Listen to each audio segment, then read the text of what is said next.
Hola, buenas tardes. Me llamo Pablo Antonio García Gil, soy el autor del blog ammonites.net y he grabado este vídeo porque quería mostraros algunos detalles muy interesantes que he observado en este fósil que he comprado recientemente.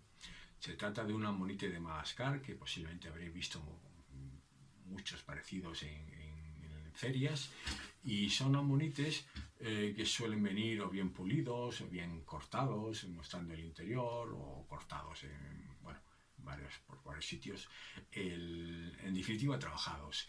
Tengo entendido que es que el gobierno de Madagascar obliga que los fósiles, antes de que salgan del país, sean manipulados. El motivo es dar trabajo local, y entonces pues por eso nos llegan en este estado. Esto pues a veces pierden, o sea, debido a esta manipulación a veces pierden información, pero otras veces nos permiten observar detalles que de otra manera no se observarían. Antes de meterme en detalle, en profundidad, me gustaría contar brevemente lo que es el ammonite. Es un cefalópodo primitivo que tiene una concha voluminosa, ya lo estáis viendo. No dejaron ningún descendiente, no ha sobrevivido ningún descendiente hasta nuestros días, con lo cual gran parte del conocimiento que tenemos es debido a otro pariente suyo, un pariente lejano, que también tiene una concha voluminosa y que sí vive hoy en día. Es el Nautilus. Si cogemos una concha de Nautilus y la cortamos, lo que vemos es esto de aquí. Veis que hay una parte diáfana, que es la cámara de habitación donde el animal vivía, tendría que unos brazos, y le servía de protección. Cuando se sentía amenazado, pues era capaz de replegarse al interior. Estaba anclado a la concha mediante unos músculos que tenía en la parte interior, y lo anclaban aquí en la parte más profunda de la cámara de habitación. Vemos que hay otra parte en la concha, que es esta, que hay una serie de tabiques. El animal, conforme va creciendo, va generando más concha, de vez en cuando a intervalos regulares, va generando tabiques. Veis que hay un órgano que atravesaba todos los tabiques. Mediante este órgano, el animal era capaz de extraer el agua que contenían las cámaras y rellenarlas parcialmente de gas. Y el objetivo era que al final toda esta estructura, el animal más la concha, alcanzaba una densidad igual a la del agua marina, y entonces podía flotar a cualquier profundidad sin ningún tipo de esfuerzo. Resumiendo, la concha le tenía dos funciones. Por un lado, le proporcionaba refugio ante un peligro, y por otro lado, era un elemento de flotación. Bien, los ammonites eran parecidos. Lo que ocurre es que estos tabiques, en vez de ser curvos, eran bastante diferentes. Los tabiques de los ammonites suelen ser ondulados, suelen ser alabeados, pero además tienen la característica de que conforme se va acercando ese tabique a la pared de la concha, esas ondulaciones se hacen más pronunciadas. Mira, tengo aquí otro ammonite de Madagascar. Se trata de un Phylloceras que ha sido completamente pulido, le han quitado la concha. Este todavía tiene parte de la concha. Y vemos una serie de dibujos. Bien, si veis en primer plano, aquí tenemos un tabique ligeramente sinuoso, pero es que conforme nos desplazamos hacia la periferia, estas ondulaciones se pronuncian. Y llega un momento que cuando ya están a punto de contactar con la superficie de la concha, se hacen tremendamente complejas y se inclinan hacia atrás y hacia adelante. Los pliegues que van hacia atrás se llaman lóbulos, mientras que los pliegues que van hacia adelante, hacia la abertura de la concha, se llaman sillas. Es una convención. Pues bien, he comprado esta ammonite porque yo sé que este fósil es un Argonauticeras besairei, y que es uno de los ammonites que tiene una línea de sutura muy compleja. Me ha costado muy económico porque era una pieza que no había sido trabajada toscamente, y está bastante mal preparado. Os voy a contar brevemente lo que le ocurre. Mirad, si miráis esta cara, veréis que tiene un montón de puntos negros y de señales. Mientras que si lo miramos para la cara opuesta, vemos que está limpia, completamente limpia. Esto es porque cuando el animal murió, la concha vacía cayó al fondo marino y esta cara limpia es la que tocó el fondo, tocó el suelo y se quedó así durante un tiempo. El suficiente para que una serie de animales empezaran a colonizar la concha dura. Entonces vemos aquí que hay unos tubos, que son serpúlidos, unos tubos calcáreos de estos animales, y en el ombligo también hay una serie de tubos de serpúlidos. La persona que intentó limpiar este fósil no se percató de esto y seguramente intentó limpiar la cara donde estaban todos los epibiontes establecidos. Y se encontró, sobre todo aquí en el ombligo, pues que al haber tubos calcáreos, pues que estaba muy duro y que le costaba mucho y que no era capaz de sacar de limpiar el fósil de la amonite. Entonces, ¿qué hizo?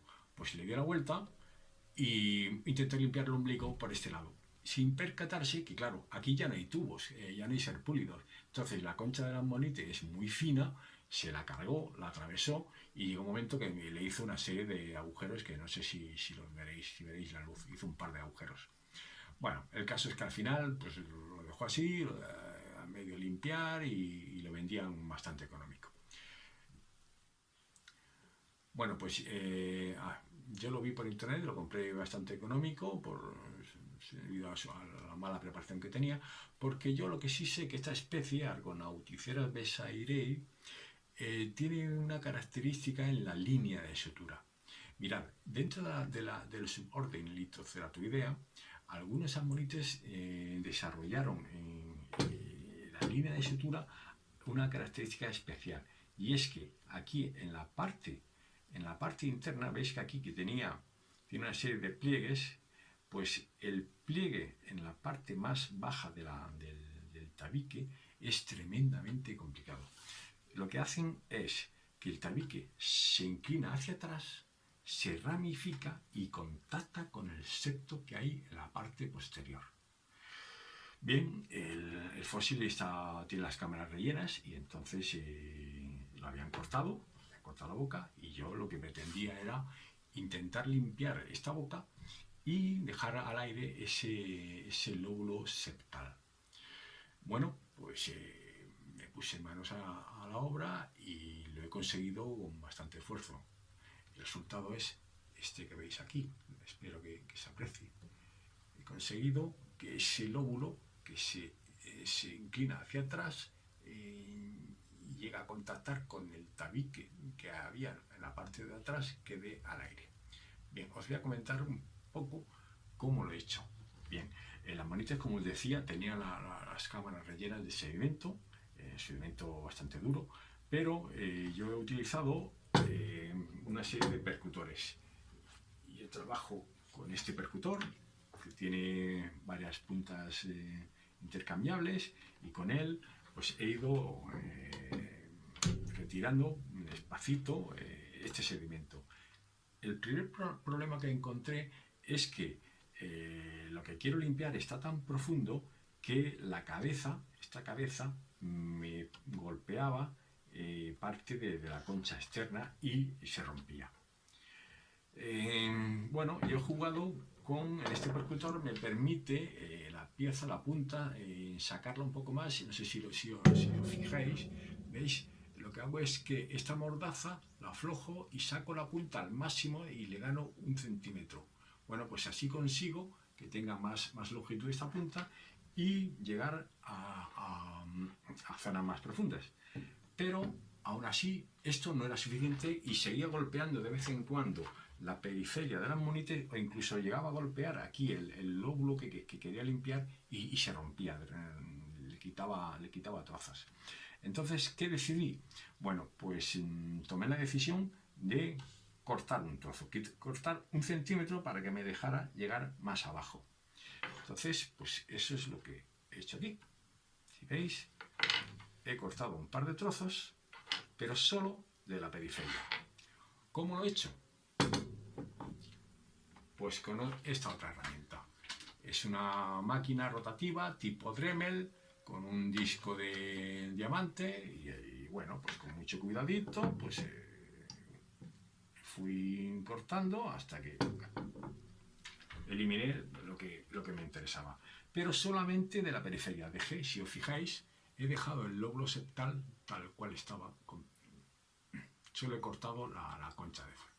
Bueno, pues así, de esta manera, pues con mucha paciencia, he ido retirando la roca matriz y he dejado ese lóbulo septal. Si os fijáis, aquí lo que habría es un tabique aquí delante, ondulado, y la parte de abajo de ese tabique es la que se inclina hacia atrás, se ramifica y contacta con el tabique que había posterior. Se ha intentado dar una explicación para qué servía esa complejidad estructural tan enorme. Pero lo cierto es que no se sabe con certeza. Hoy en día hay muchas teorías de que si de esta manera la concha era más robusta y podían bajar a mayores profundidades, pero se ha visto que la mayoría de los amonites vivían en aguas bastante superficiales, de pocos centenares de metros. Entonces no necesitaban, en principio no necesitaban un diseño mecánico tan sofisticado. Se ha especulado también que lo que ocurría es que aumentaba la superficie del tabique y que estaba recubierto por un epitelio, y que de esta manera lo que hacían era que al haber más superficie, el sifón podía extraer el agua con más rapidez. Pero no solamente extraer el agua, sino que si, por ejemplo, el amonite era atacado y perdía una parte de la concha, el animal tendería a flotar, tendería a subir, a quedarse en la superficie del mar a merced de los depredadores, y entonces, mediante este mecanismo tan sofisticado de los tabiques, pues ellos eran capaces de inundar, de volver a rellenar parcialmente algunas de estas cámaras de agua y volver a alcanzar la densidad neutra con respecto al nivel del mar. Pero lo cierto es que no se sabe. Lo que sí es cierto es que los litoceras se suelen encontrar asociados a sedimentos más profundos. Luego, si es posible que tuviera alguna razón mecánica, de resistencia mecánica. Otro detalle que se ha argumentado es que el primer tabique, imaginaos, durante la formación, pues sería el más débil. Además, sería el que soportaría toda la presión hidrostática que se ejercía sobre la parte, los órganos, sobre el cuerpo del animal, pues se transmitirían al primer tabique. El hecho de que este tabique estuviera doblado aquí en la parte más interna y contactara con el tabique de atrás, pues haría que este tabique distribuyera los esfuerzos de una manera más óptima, ¿no? En cualquier caso, bueno, pues aquí tenéis un ejemplo de un lóbulo septal, de un litocerátido, que es realmente espectacular. Bueno, espero que os haya gustado y lo dejamos aquí. Venga, hasta otra ocasión.